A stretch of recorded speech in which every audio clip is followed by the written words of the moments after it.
എല്ലാവർക്കും സ്ട്രോബെറി ചാനലിൻ്റെ ക്രിസ്മസ് സീരീസിലേക്ക് സ്വാഗതം. ഞാൻ ഗീതു. ഈ ക്രിസ്മസിന് വൈൻ തയ്യാറാക്കാൻ ഇനിയും സമയമുണ്ട്. വെറും 5 ദിവസം കൊണ്ട് തയ്യാറാക്കാവുന്ന ഒരു കിടിലൻ പൈനാപ്പിൾ വൈനാണ് ഇന്നിവിടെ തയ്യാറാക്കുന്നത്. 10 ദിവസം കൊണ്ട് തയ്യാറാക്കാവുന്ന റൈസ് വൈൻ്റെയും ബനാന വൈൻ്റെയും റെസിപ്പികൾ നേരത്തെ ഇട്ടിരുന്നു. വീഡിയോ കാണാനായി മുകളിൽ കാണുന്ന ലിങ്ക് ക്ലിക്ക് ചെയ്യുക. റെസിപ്പിയിലേക്ക് കടക്കുന്നതിന് മുന്നേ നിങ്ങൾ ഈ ചാനൽ ആദ്യമായാണ് കാണുന്നതെങ്കിൽ സബ്സ്ക്രൈബ് ചെയ്യാൻ മറക്കരുത്. അതുപോലെ തന്നെ നിങ്ങൾക്ക് ഈ വീഡിയോ ഇഷ്ടമായാൽ ലൈക്ക് ചെയ്യുകയും ഷെയർ ചെയ്യുകയും ചെയ്യണേ.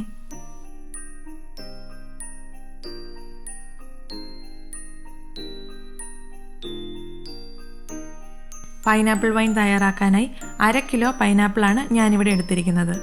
ഇത് തൊലി ചെത്തി ചെറിയ കഷ്ണങ്ങളായിട്ട് മുറിച്ചെടുത്തിട്ടുണ്ട്. 21 ദിവസം കൊണ്ടുണ്ടാക്കുന്ന വൈനാണെങ്കിൽ പൈനാപ്പിളിൻ്റെ തൊലി കുറച്ചൊന്ന് ചെത്തി ബാക്കി മുഴുവൻ ഭാഗവും നമ്മൾ ഒട്ടും കളയാതെ തന്നെ മുറിച്ചെടുക്കുകയാണ് ചെയ്യുന്നത്.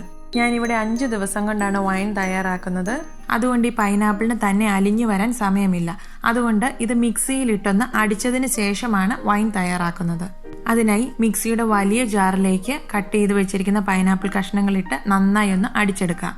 ഈ പരുവത്തിൽ കഷ്ണങ്ങളെല്ലാം നന്നായി തന്നെ അടിച്ചെടുത്തിട്ടുണ്ട്. ഇനി ഈ വൈനിലേക്ക് വേണ്ട മറ്റ് സാധനങ്ങൾ എടുത്ത് വയ്ക്കാം. ആദ്യം തന്നെ 1/2 കിലോ പഞ്ചസാര. ഞാനെടുത്ത പൈനാപ്പിൾ തീരെ മധുരമില്ലാത്തതാണ്, അതുകൊണ്ടാണ് 1/2 കിലോ എടുത്തിരിക്കുന്നത്. നിങ്ങൾ എടുക്കുന്ന പൈനാപ്പിൾ നല്ല മധുരമുള്ളതാണെങ്കിൽ ഈ അളവ് കുറയ്ക്കാവുന്നതാണ്. 2 ഏലയ്ക്ക, 2 ഗ്രാമ്പൂ, ഒരു ചെറിയ കഷ്ണം പട്ട. സ്പൈസസിൻ്റെ ടേസ്റ്റ് ഇഷ്ടമില്ലാത്തവർക്ക് ഇത് ഒഴിവാക്കാം. പിന്നെ വേണ്ടത് ഒരു മുട്ടയുടെ പകുതി വെള്ള. പൈനാപ്പിൾ ഇവിടെ അരച്ചാണ് ചേർക്കുന്നത്, അതുകൊണ്ട് വൈൻ ക്ലൗഡി ആയി കിടക്കും. അപ്പോൾ അത് ക്ലാരിഫൈ ചെയ്തെടുക്കാൻ വേണ്ടിയാണ് ഈ മുട്ടവെള്ള ചേർക്കുന്നത്. ഇനി 2 ടേബിൾ സ്പൂൺ ഗോതമ്പ്. ഞാനിവിടെ മുളപ്പിച്ചതാണ് എടുത്തിരിക്കുന്നത്. മുളപ്പിച്ചത് വേണമെന്ന് നിർബന്ധമില്ല. പിന്നെ 1/2 ടീസ്പൂൺ ഇൻസ്റ്റൻറ്റ് ഈസ്റ്റ്. വൈൻ ഇടാനുള്ള പാത്രം തയ്യാറാക്കാം. ഞാനിവിടെ ഈ ഒരു സ്റ്റോൺ വെയർ കണ്ടെയ്നറാണ് എടുത്തിരിക്കുന്നത്. ഇത് നന്നായി കഴുകി തുടച്ച് ഡ്രൈ ആക്കി എടുത്തിട്ടുണ്ട്. വൈൻ ഇടാനായി ഭരണിയോ ഗ്ലാസ് ജാറോ എടുക്കുന്നതാണ് നല്ലത്.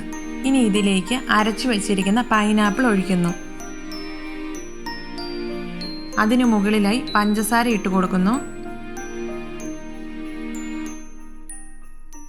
ഇനി 1/2 teaspoon instant east, 2 table spoon ഗോതമ്പ്, ഒരു മുട്ടയുടെ പകുതി വെള്ള, സ്പൈസസ് കൂടെ ചേർക്കുന്നു. അവസാനമായി ഇതിലേക്ക് 1/2 ലിറ്റർ തിളപ്പിച്ചാർച്ച വെള്ളം കൂടി ചേർക്കുന്നു.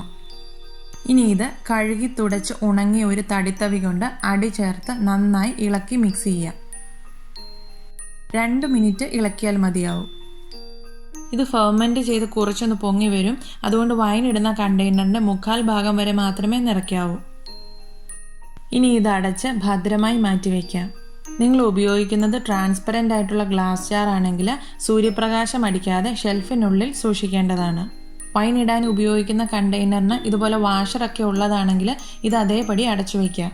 നിങ്ങൾ ഭരണിയാണ് ഉപയോഗിക്കുന്നതെങ്കിൽ ഒരു തുണി 2 മടക്കായി ഇട്ട് അതിന് മുകളിലായി അടപ്പ് വയ്ക്കുകയോ അടപ്പിന് മുകളിലായി തുണി വെച്ച് കെട്ടുകയോ ചെയ്യേണ്ടതാണ്. ഇതിനി എല്ലാ ദിവസവും ഇളക്കി കൊടുക്കണം. ഇത് 1ാമത്തെ ദിവസമാണ്. അടി ചേർത്ത് നന്നായി 1 മിനിറ്റ് ഒന്ന് ഇളക്കണം. ഇതിനി അടച്ചു വയ്ക്കാം. ഇതുപോലെ എല്ലാ ദിവസവും ഒരേ സമയത്ത് ഇളക്കണം. അതായത് നിങ്ങൾ രാവിലെയാണ് ഇളക്കുന്നതെങ്കിൽ എല്ലാ ദിവസവും രാവിലെ തന്നെ ഇളക്കാൻ ശ്രദ്ധിക്കണം. അങ്ങനെ പൈനാപ്പിൾ വൈൻ ഇവിടെ 5 ദിവസം കൊണ്ട് റെഡി ആയിട്ടുണ്ട്. ഒരരിപ്പി ഉപയോഗിച്ച് ഇതൊന്ന് അരിച്ചെടുക്കുക.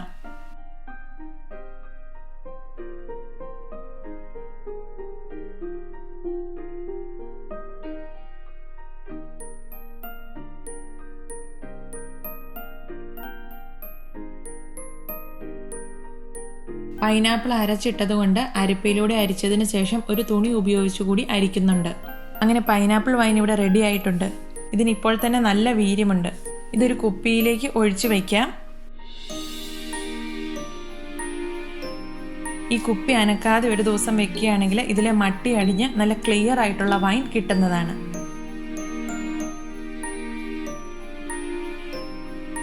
അപ്പോൾ ഈ കിഡിലൻ വൈൻ നിങ്ങൾ എല്ലാവരും ഒന്ന് ഉണ്ടാക്കണം. നിങ്ങൾക്ക് എല്ലാവർക്കും തീർച്ചയായും ഇഷ്ടപ്പെടും. നിങ്ങളുടെ ഫ്രണ്ട്സും ഫാമിലിയുമായി വീഡിയോ ഷെയർ ചെയ്യാൻ മറക്കരുതേ. Thank you for watching. പുതിയൊരു വീഡിയോയുമായി ഉടൻ കാണാം. Bye bye. Take care.